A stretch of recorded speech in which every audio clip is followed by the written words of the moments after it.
தஞ்சை மாவட்டத்தில் இன்று நீட் தேர்வு நடைபெற உள்ளது. இதில் தஞ்சை மாவட்டத்தை பொறுத்தவரை தஞ்சை, கும்பகோணம், பட்டுக்கோட்டை ஆகிய இடங்களில் 7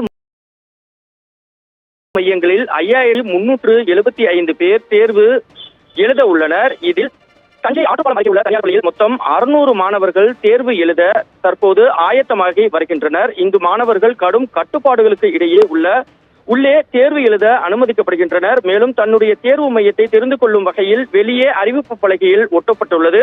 இதனை மாணவர்கள் பார்த்து தெரிந்து கொண்டு உள்ளே அனுமதிக்கப்படுகின்றனர். மாணவர்களுக்கு சில பொருட்களை எடுத்துச் செல்ல தடை விதிக்கப்பட்டுள்ளது. இதில் நகைகள், கடிகாரம், மணிப்பிரஸ், கண்ணாடி, calculator, pen drive, headphone, camera, touch pen, cellphone உள்ளிட்டவைகளை உள்ளே எடுத்துச் செல்ல அனுமதிக்கப்படவில்லை. மாணவர்கள் மற்றும் மாணவிகள் அரைக்கை சட்டையுடனே மட்டுமே உள்ளே அனுமதிக்கப்படுகின்றனர். இந்த ஆண்டு திருமணமானவர்கள் தாலி மற்றும் மெட்டி அணிந்து கொண்டு செல்ல அனுமதிக்கப்பட்டுள்ளது. தற்போது மாணவர்கள் அனைவரும் ஆர்வமாக தேர்வு மையத்திற்குள் செல்கின்றனர் என்பது குறிப்பிடத்தக்கது. ராஜேஷ், விவரங்களுக்கு நன்றி சதாம் ஹுசேன்.